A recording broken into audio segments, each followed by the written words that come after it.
Now, if we take this from a physiological, traditional Chinese medicine style experience,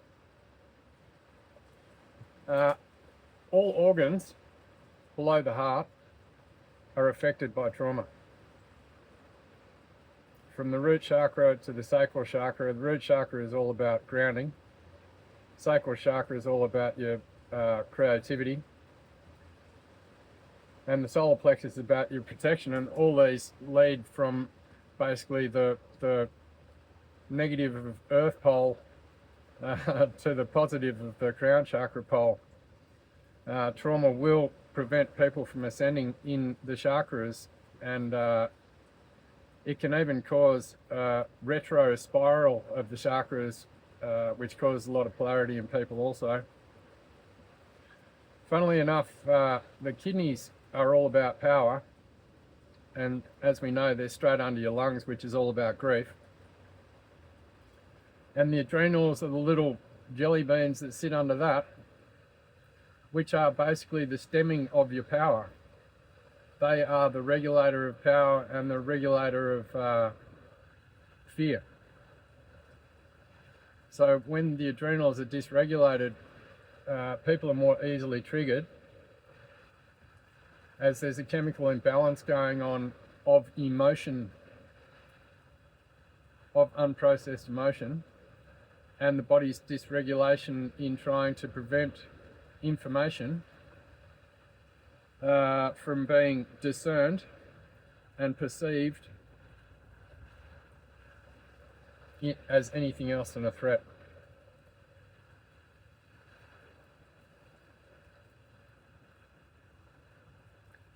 As I've said, the gut biome is really important, and when a child's affected early, their ability, and this is once again coming from the solar plexus downwards, their ability to digest food, life, is also as hampered as their ability to eliminate and process, sort. The eliminatory system will be affected. All the systems are affected. When the lower half of your body is basically shut down, it's kind of like living in a dream, but it's not a good one, because there's always a niggling, sensational question without words, which is a dysregulated message from the body, a scrambled message, trying to grasp the attention of the mechanism which was exactly its prevention. So we've been taught to run away from the feeling because there was no answer. And to open these situations up for a child and not receive support is hugely deleterious. It takes a lot of courage, especially in a situation of contention, for a child to reach forward and speak their authenticity of feeling. And also the threat of not being received doubles down on the courage that the child would show in moving forward to state one's own claim of feeling experience. A lot of the times too, in the environment, the emotions of the child will bring up a lot of guilt if there's been any sort of incursions, and a guilty parent will be more inclined to suppress a child's emotions than to regulate the child and take responsibility, because it's also very uncomfortable for them, because children are mirrors, whether we like it or not. So that creates contention between the parent and child, whereby authenticity starts becoming a threat. The child will start to learn this and re-regulate its feelings and actions around acceptability over authenticity. And what their nervous system will recognize through pattern recognition is that soothes the parent while not soothing the child, but not soothing the parent inflames the child. So it's basically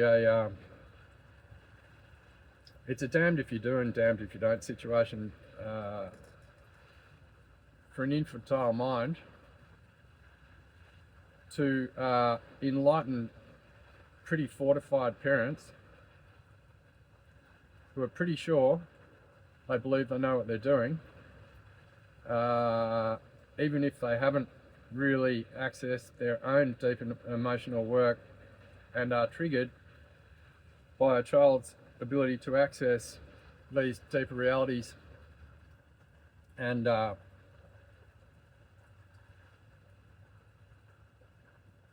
threat that ensues between the relationship of adult and child in that someone's got to change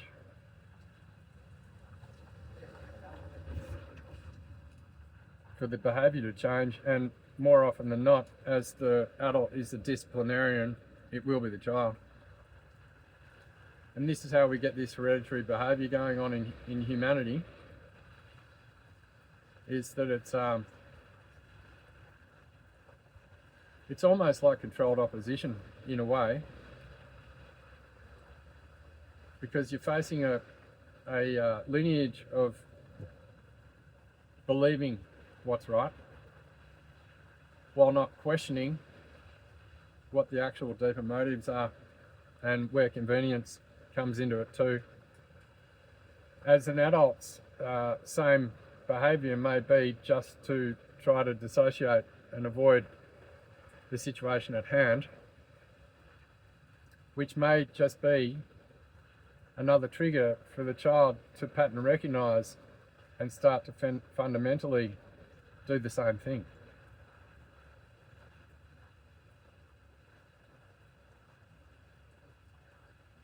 Children are sponges.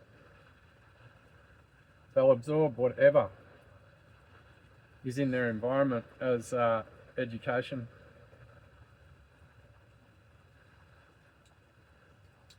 A child that's well balanced and feeling comfortable in himself will be gregarious and make friends very easily. And I must admit, in my earlier years, none of this stuff had really affected me, and I still had a great group of friends. And I was really conscious of the fact that it didn't matter whether they were boys or girls, they were just good people, and this effect hadn't really impacted me to a point yet. But I did see my receding in my confidence as I was preoccupied most of the time with this sensation of what's happening to me, while having to throw on a lifetime of masks to cover a pain that I couldn't describe,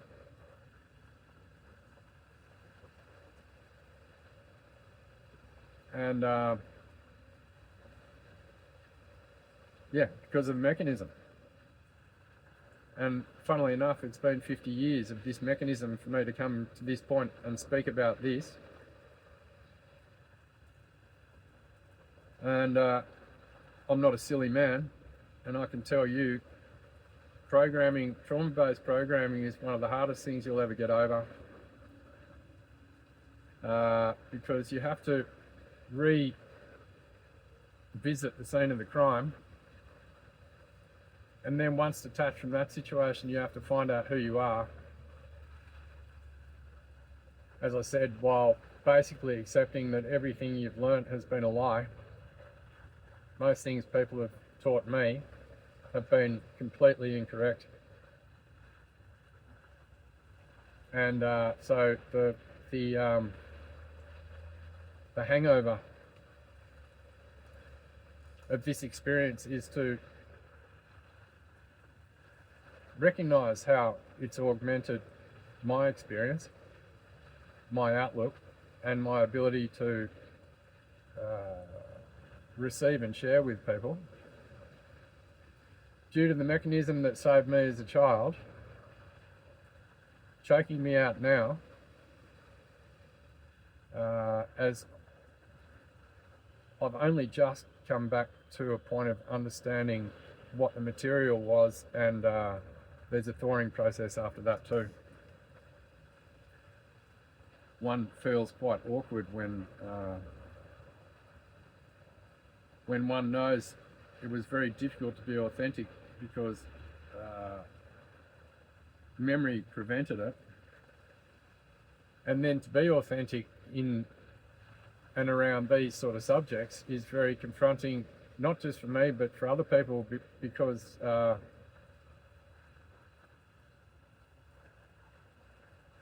it's heavy duty mind control, and not just mind control.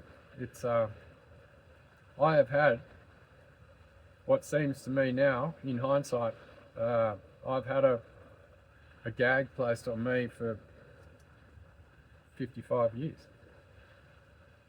And I noticed that every time during my life when I started to remember, familiarity, be it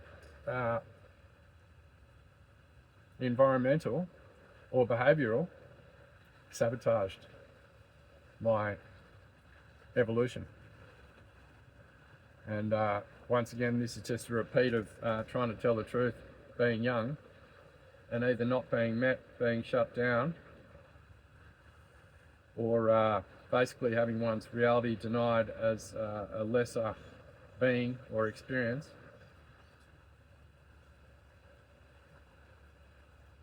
And its power is intense. Having worked through this, having to grasp this understanding on a feeling level before even speaking. And even on a feeling level, I can feel the gag around a lot of shame that I never created. I lived a very clean life due to the fact that I didn't like what I saw, and I certainly wasn't going to become that way. So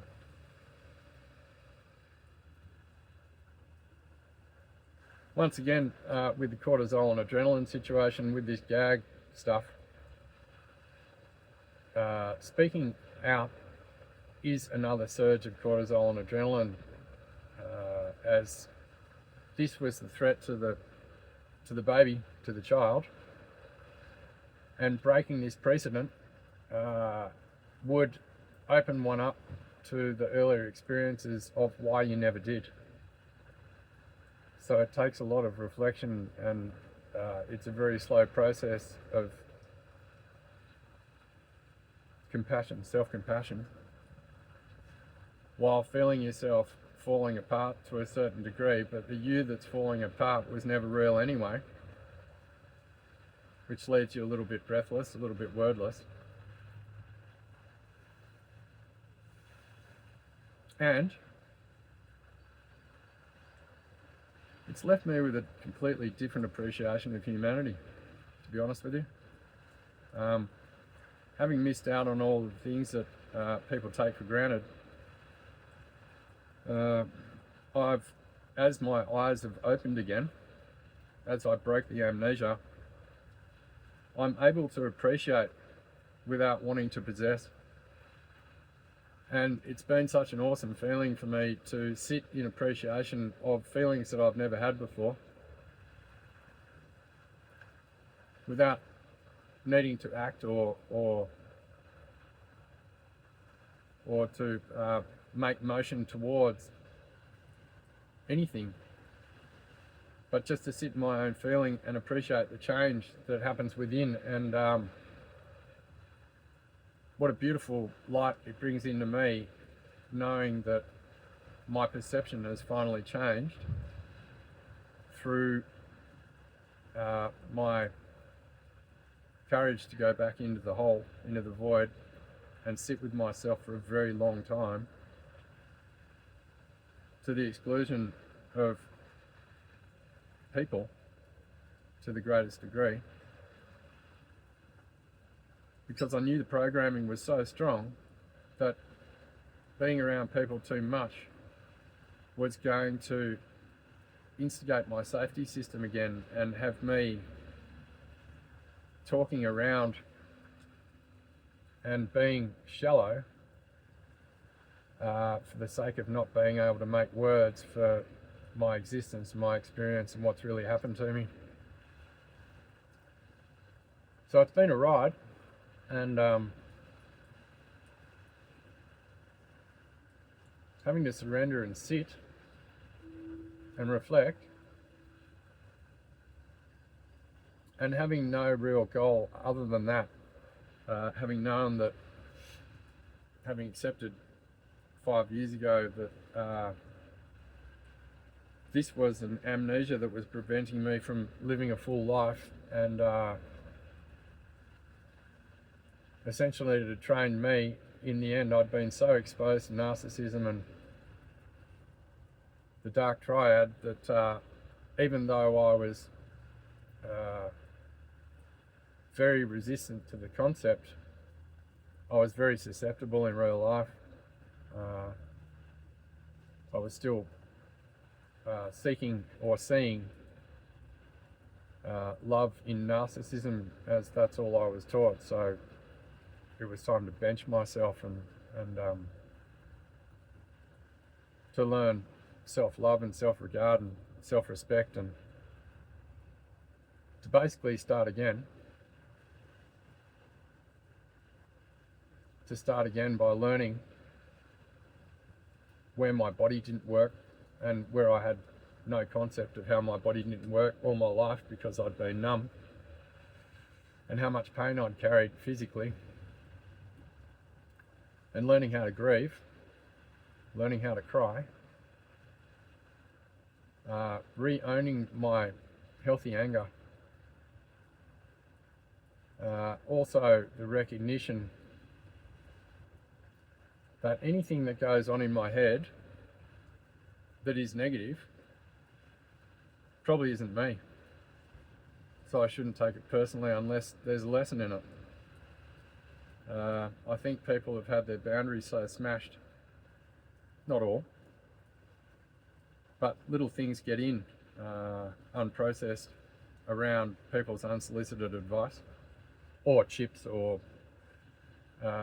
feigned jealousy, or whatever you want to call it. Not being straightforward, essentially.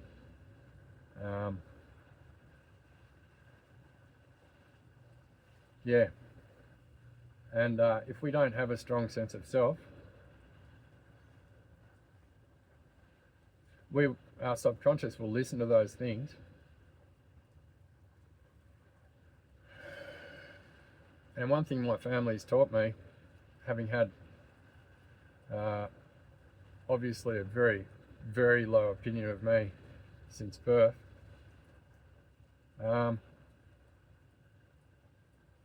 nothing hurts you more than familiarity. And my family were familiar because they programmed me to hate myself so that I couldn't hate them, so that I couldn't remember how they'd been or what they'd done. And due to that amnesia, they repeat offended all my life, and I accrued more of them as I searched for companionship and love. And I was living in the upside down. Every time I was searching for love, I was calling in someone who was devoid of it.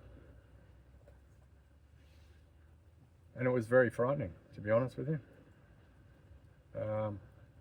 And this is how deeply amnesic I was I needed all these experiences to re-experienced what I was totally dislocated to, which was a very early, deep trauma,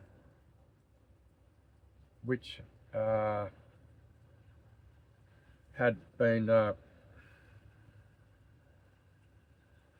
cloned throughout my life by the same people, and then I was at a point of damage where that's pretty much all I drew. And I was very aware of my arrested development, and because all of these things, all of these traumas, and this is what people don't understand about being stuck in the lower chakras, is every time you go through one of these traumas, you get stuck, part of you gets stuck in that age if the organism can't process it. And this is why we see so many forms of arrested development in society, is because people have been programmed to keep going, and if there's not too much noise about it, it shouldn't be too much of an issue, but basically the noise only stops when people stop paying attention. And we're all feeling sentient beings, and we can all see, feel and understand when someone's not running right. And in this regard, a level of codependence is necessary, and it's healthy as a barrier to self-isolating. And this ridiculous notion, especially of people with trauma, is that I have to get through this myself. And that is also another mirroring of the childhood of there was no one to lean on, so I don't know how to make the words, so I just have to get through it myself. Which is basically just a re-orphaning of the original experience. And there are many children out there who've had parents who've never broken up, and there are many who have. And coming from a family whose parents never broke up, and having never seen any real relationship at the same time, it becomes a bit of a mirage in contract as to what you're supposed to do. And that was always an issue for me early on, and this is part of the reason why they shut me down, was because I used to ask all these questions about the paradoxes that I saw in existence, and it directly affected their pride. And rather than question themselves, they'd rather beat me out of my body. And pretend it never happened, while in public blaming me for my constitution and acting like a person who was there only to help, while the actual fact was they were the instigators, the perpetrators, and also the story makers about how it really happened, you know.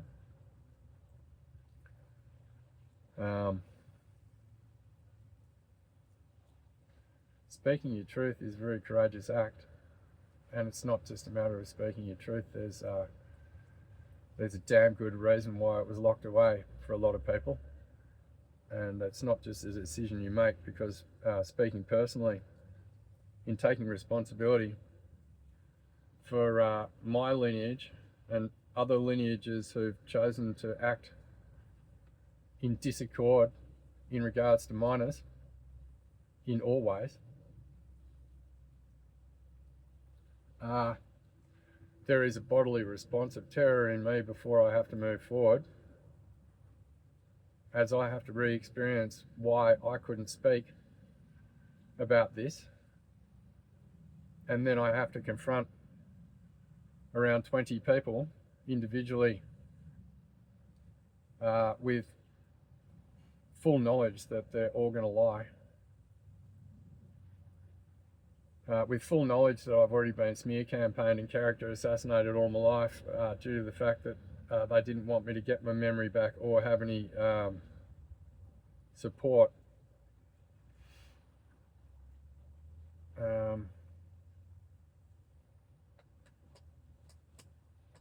Tough one, this one. And then to actually feel the liberation of unabashedly telling the truth to people who've confabulated and narrated a lie of my life, my whole life, independent of their reply, which was nothing, which is what can they say?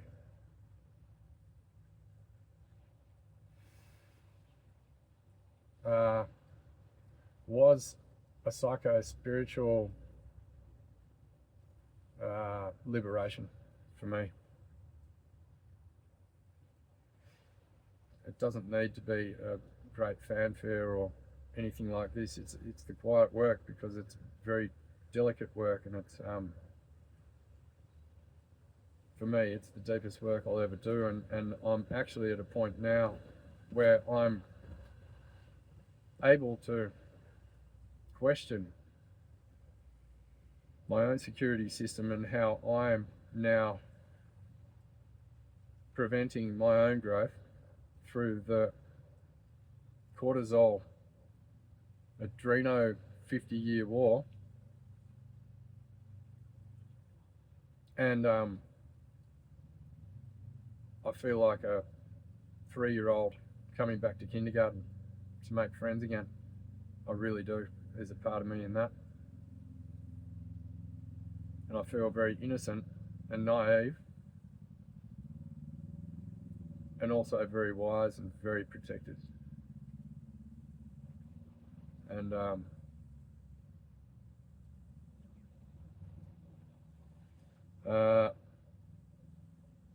I knew that from a very young age that, and it was a really bad going for me, but when there was no hope, I just had to survive, and that became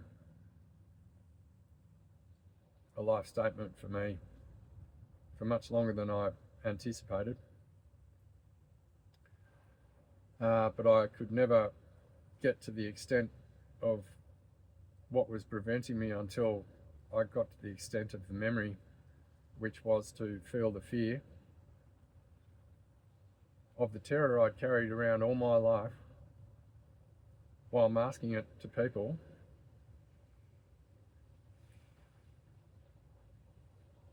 And just being so numb, uncomfortably numb, withdrawn and inaccessible, because I was keeping other people's secrets. And funny thing about people who you keep secrets for, they'll try and get rid of you, because while you're alive, something like this may end up happening. And I survived it yet again. And ironically, my truth is my liberation, and their truth is karma for actively watching another human being go through trauma and terror by acts chosen by another person through familiarity to augment another person's trajectory in life and prevent them from the success which is their birthright, is a crime. And I believe the only penalty necessary is exposure. This is alchemy. It's the understanding that essentially, when there's a lot going on in the body, we've been turned against ourselves, and we blame ourselves for it, and we think it's our head. And this is all just a giant ruse. It's a labyrinth of no, it's over here, no, it's over there, and it's probably everywhere. And there's probably a lot of polarity in it, and there's probably a lot of propaganda and camouflage that prevents us from taking in too much, because with this sort of information there is also toxins stored in the body. There's accumulation, and this is where we get to the spiritual and the parasitic. This sort of experience creates dead zones in you, and it creates dead matter, and rotting matter attracts parasites, and parasites want to toxify the system more, so it becomes a self-sustaining biome.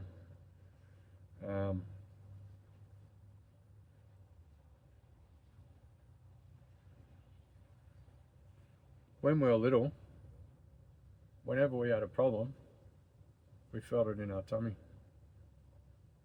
I don't know why that disappeared, but that's the first place that was affected, and the next place was the bowels. Digestion and elimination. Next one would be the lungs, which is the grief and the inability to express. Mind's the last one, but the mind is the first one that everybody looks at when there's something going wrong.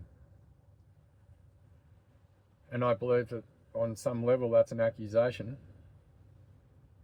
more than a diagnosis, because he's wrong in the head, he's totally inaccurate. He's wrong in the body, she's wrong in the body, and the head is just doing what it's told through incorrect programming and familiarity, and probably a lack of support on a level which is penetrative, which creates an injunction of thinking in a safe space where someone can process the polarities, the injunctions, safely. Because more often than not, what we find with people with trauma is one polarity is completely missing. And it's usually the positive one, because the chemicals are trying to sustain the negative ones.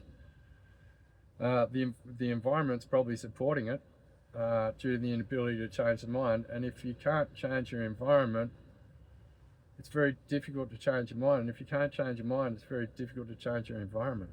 So this is another part of the loop.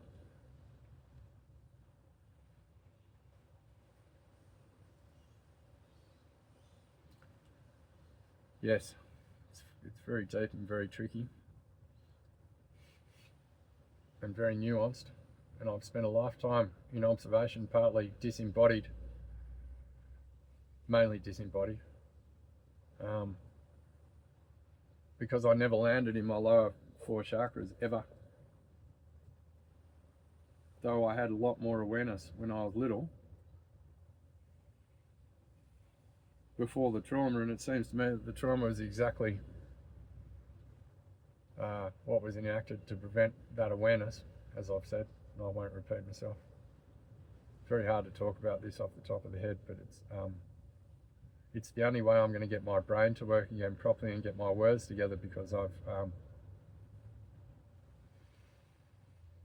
been in isolation for a very long time.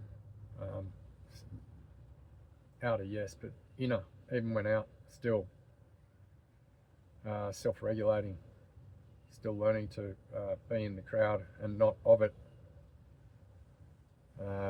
while maintaining my center. It's a lot. It's a lot. And all this stuff will cause brain changes, which will cause neurodivergence in the majority of people who experience it. We're taught to think a different way because we were trained to watch for threat. The whole nervous system is tuned to changes in the environment and changes in nuance in people, and which is a result of terror. It's just fear, and that fear of fear thing, as I said, is dissonance. It's dissociation. It's it's too uncomfortable to feel, but it will never disappear if I don't look at it.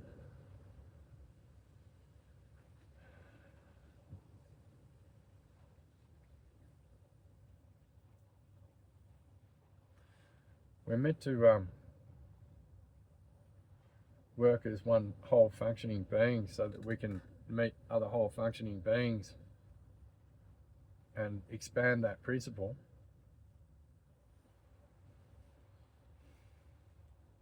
And so much of this programming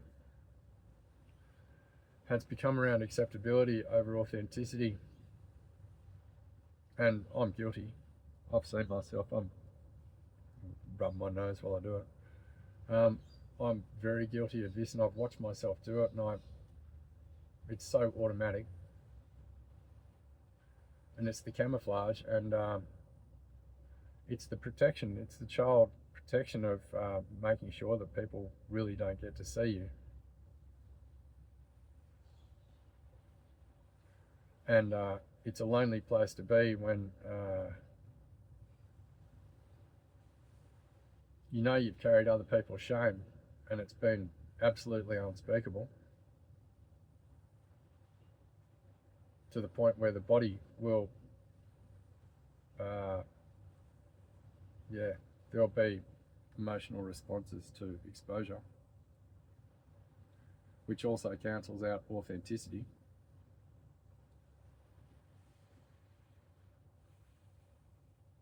So for me, as I said, I've had to learn detachment before I learned attachment, which is very strange.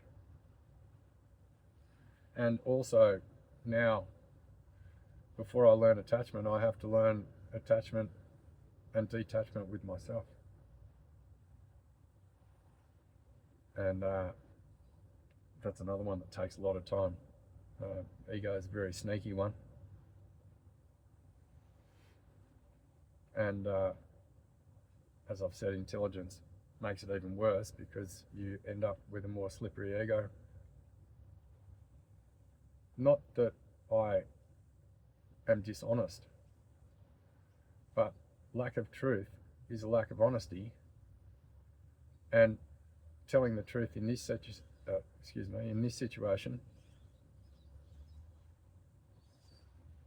is an internal detonation of sense, while not having any concept of how another would receive, which is the security working second level. Tricky one. Anyway, onwards and upwards, and also being very conscious and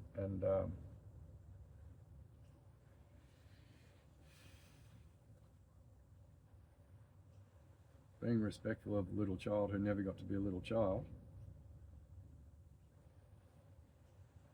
making the mistakes that people don't make at 50, they make them at 12 or 15, and being kind to myself through it all, knowing that it's not my fault, and I can't prevent anyone's perception, and I don't wait for their compassion, because I have to provide that, and the compassion then will come from the outside. It's all been an inside job, and I'm very aware of the fact that the cage they built for me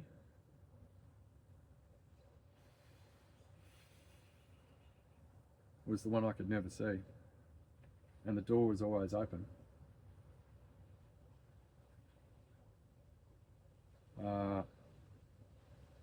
But I'd never known how to use my wings. I didn't even know I had wings. I didn't know I was a bird. And the caged bird's first flight somewhere between liberation and death.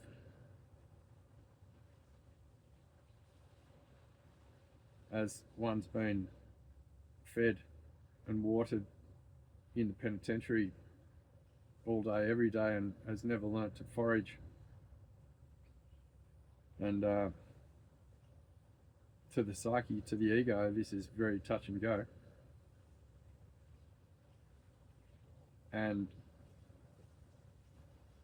consciousness is knowing the result of not forging forward, and